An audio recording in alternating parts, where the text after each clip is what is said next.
Welcome to CCS again. So आज हम remaining part हम देखने वाले हैं अपने प्रोवाइडर क्वेरी का। जो फर्स्ट पार्ट था वो हम ऑलरेडी कवर कर चुके हैं, identify element of an ethical compliant query. Next 2 points जो आज हम डिस्कस करने वाले हैं इस वीडियो में, determine if the provider query is compliant and second analyse current documentation to identify query opportunity. Okay, so first topic के हम देखने लगे या की एलिमेंट क्या होता है आपका कंप्लाइंट क्वेरी का। Okay, so first is non reading. आप बिना अपने क्लिनिकल इंटरप्रिटेशन किए आप सीधा सीधा डायरेक्ट फिजिशियन से आप क्वेरी कर देते हो कि इसका डायग्नोसिस क्या होगा या इस पर्टिकुलर क्वेश्चन का आंसर क्या होगा। तो वो क्या है, आपका नॉन रीडिंग क्वेरी होती है। Second, clear clinical uncertainty. So इसके अंदर क्या है कि पेशेंट के बारे में जो भी आपको कंडीशन क्लियर नहीं है, उस चीज़ को क्लियर करने के लिए पहले जितने भी उसके रिलेटेड क्लिनिकल फाइंडिंग्स हैं आप उसको पहले पूछिए कि इस चीज़ में ये ऐसा है तो इसके अकॉर्डिंग क्या होना चाहिए। ओके, सो पूरी तरीके से क्या है, क्लैरिफिकेशन होनी चाहिए कि आप क्या उस पेशेंट की डायग्नोसिस के बारे में पूछ रहे हैं या क्या पूछ रहे हैं। Okay sir, third point, appropriate clinical indicators. Okay, जो पेशेंट की कभी कभी हिस्ट्री होती है, फिजिकल एग्ज़ाम है, लेबोरेटरी है, किसके बारे में आप उससे क्वेश्चन चाहते हैं, किसके बारे में क्लैरिफिकेशन चाहते हैं, क्वेरी चाहते हैं, तो वो चीज़ क्या है आपको प्रॉपर हाईलाइट करनी पड़ेगी फॉर द क्वेरी। ओके, सो चलते ही एक एग्जांपल से समझते हैं इसको कि कैसी एक कंप्लायंट क्वेरी होती है और एक नॉन कंप्लायंट क्वेरी होती है। सो आप देख सकते हैं जैसे एक कंप्लायंट क्वेरी कैसी होती है एंड एक नॉन कंप्लायंट क्वेरी कैसी होती है। ओके, सो आप देख सकते हैं कंप्लायंट क्वेरी में क्या है, the patient present with chest pain and elevated troponin level based on the patient EKG showing ST segment elevation in the anterior leads is the most likely diagnosis a STMI। Okay, so ये हमने क्या है एक provider से query करी है। And एक second आप देख सकते हैं कि नॉन लीडिंग क्वेरी कैसी होती है, can we code the patient with a STMI since they have chest pain and elevated troponin. Okay, so देख सकते हैं आपकी एक बोलने में एक वे है कि कैसे हम एक कंप्लायंट क्वेरी करते हैं। ओके, स्टैंडर्ड वे क्या होता है क्वेरी करने का, तो आप सब समझ सकते हैं। ओके, इसमें हमें क्या है कि सीधा सीधा दिख रहा है कि हम सीधा उसको लीड करके बोल रहे हैं कि इसको STMI होना चाहिए जो आपने रिपोर्ट दी है उसके बेसिस पे। एंड इससे पहले हम एक कंप्लायंट क्वेरी में हम एक पूछ रहे हैं कि जो भी हमारे पास फाइंडिंग्स थी, फाइंडिंग्स को दिखा के उसके बेसिस पे हम बोल रहे हैं कि STMI होना चाहिए या नहीं होना चाहिए। अब ये फिजिशियन प्रोवाइडर की क्वेरी होगी कि अब वो क्या कहता है कि HTMI है या नहीं है। Okay, so this is totally based on the provider कि वो क्या डिसीज़न लेता है, हमें कोई डिसीज़न नहीं लेना है। सो यही बेसिकली मतलब है कंप्लायंट क्वेरी और एक नॉन कंप्लायंट क्वेरी का। चलिए कुछ पॉइंट्स हैं जो एक कंप्लायंट क्वेरी होती है, क्यों इम्पोर्टेंट है उसके बारे में जानते हैं। So why compliant query are important, वही है एक्यूरेट कोडिंग के लिए, मेडिकल इंटीग्रिटी को बनाए रखने के लिए, एंड जो भी रेगुलेशंस एंड जो भी आपके कंप्लायंस हैं उन चीज़ों को फॉलो अप करने के लिए हम क्वेरी करते हैं। सो चलिए इसको थोड़ा सा और ब्रीफ में समझते हैं। नॉन लीडिंग लैंग्वेज कैसी होती है आप देख सकते हैं, फॉर एग्जांपल के साथ मैंने इसमें आपको अटैच कर रखा है एक कंप्लायंट क्वेरी कैसी होती है, एक नॉन कंप्लायंट क्वेरी कैसी होती है। ओके, इसका मतलब क्या है एंड इनके एग्जांपल्स भी मैंने दे रखे हैं। सो मैं ये अटैच कर दूंगा डिस्क्रिप्शन में, आप इसको रीड करिएगा।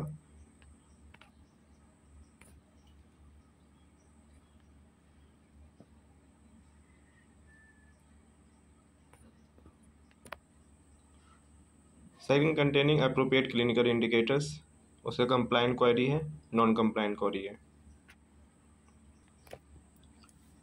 प्रोफेशनल एंड रिस्पेक्टिव टोन होना चाहिए आपका। Asking for a clarification not providing the diagnosis. Okay, clarification के लिए आप प्रोवाइडर से क्वेरी करिए, ना कि आप उसको डायग्नोसिस बताने के लिए क्वेरी करिए।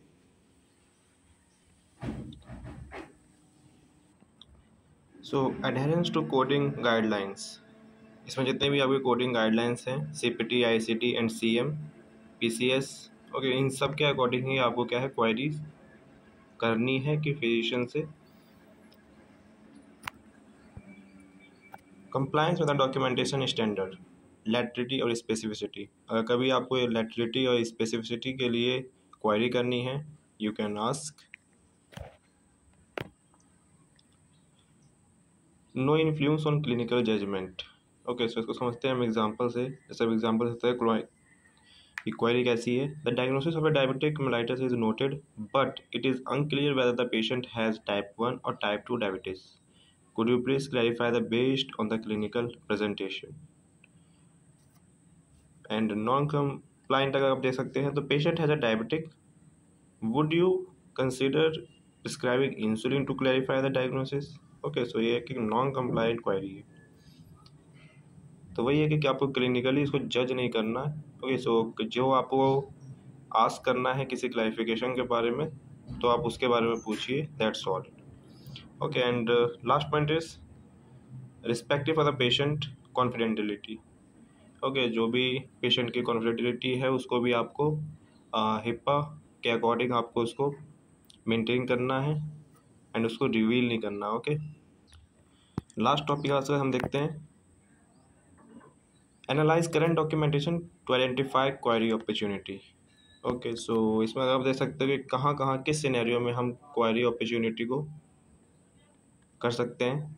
तो फर्स्ट है अनक्लियर और वेग्यू डायग्नोसिस। ओके, कहीं कहीं सस्पेक्टेड अगर लिखा हुआ आता है, पॉसिबल लिखा हुआ आता है, तो वो क्या है अनक्लियर होता है, तो हमें प्रॉपर एविडेंस अगर नहीं मिलता है तो आप क्वेरी कर सकते हैं।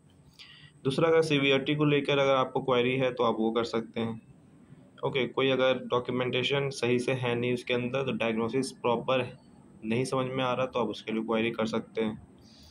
ओके, सो सेकंड पॉइंट क्या है, कोई भी अगर एम्बिगियस क्लिनिकल फाइंडिंग आती है, जस्ट लाइक लैब रिजल्ट हो गया, ये इमेजिंग होती है, MRI हो गया, कोई भी चीज़ अगर है तो उसमें अगर फाइंडिंग अलग आती है तो आप डायग्नोसिस के लिए क्वेरी कर सकते हैं। Okay, missing essential information for coding, sometime physical exam नहीं होता या फिर सर्जरी और प्रोसीजर नहीं होता, तो उसी से क्या है हमें आइडेंटिफाई नहीं हो पाता, तो उस क्लियरेंस के लिए आप क्वेरी कर सकते हैं। कभी कॉन्फ्लिक्टिंग अगर इन्फॉर्मेशन होता है तो आप उसके लिए भी क्या है क्वेरी कर सकते हैं।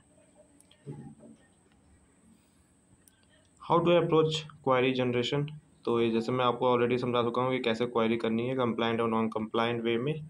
सो this is all about that. So इसको हम थोड़ा सा और डिटेल में समझते हैं स्टेप बाय स्टेप।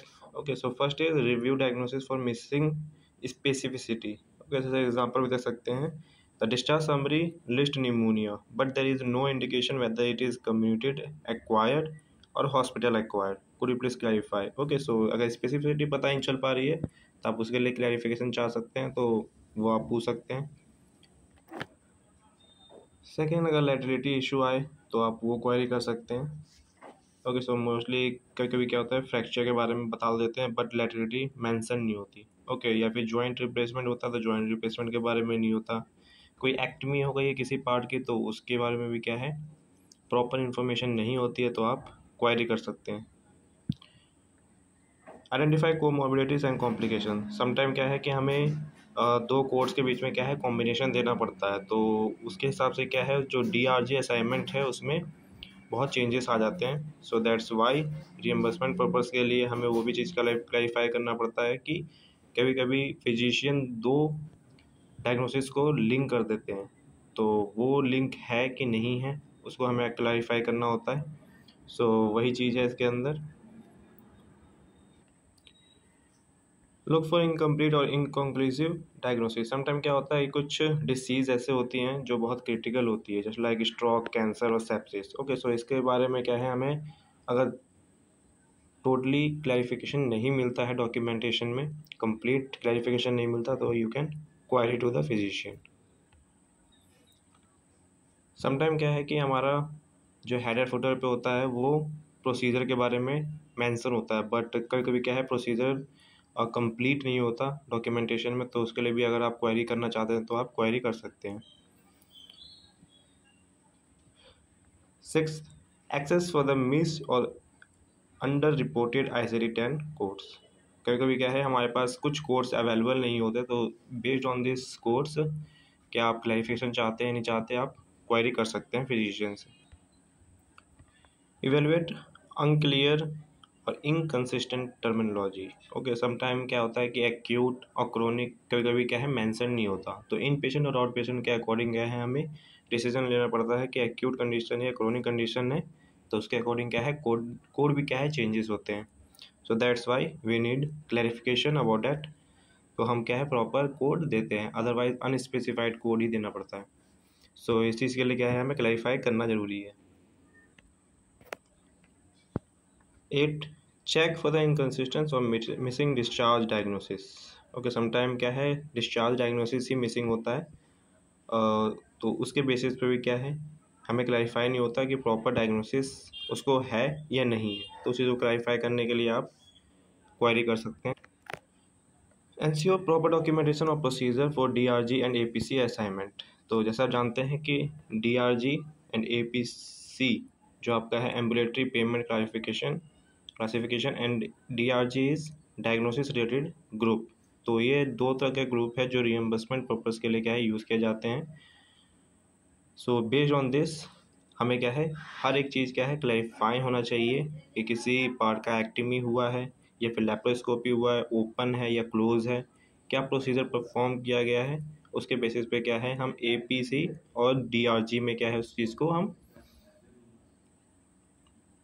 डिफ्रेंशिएट करते हैं।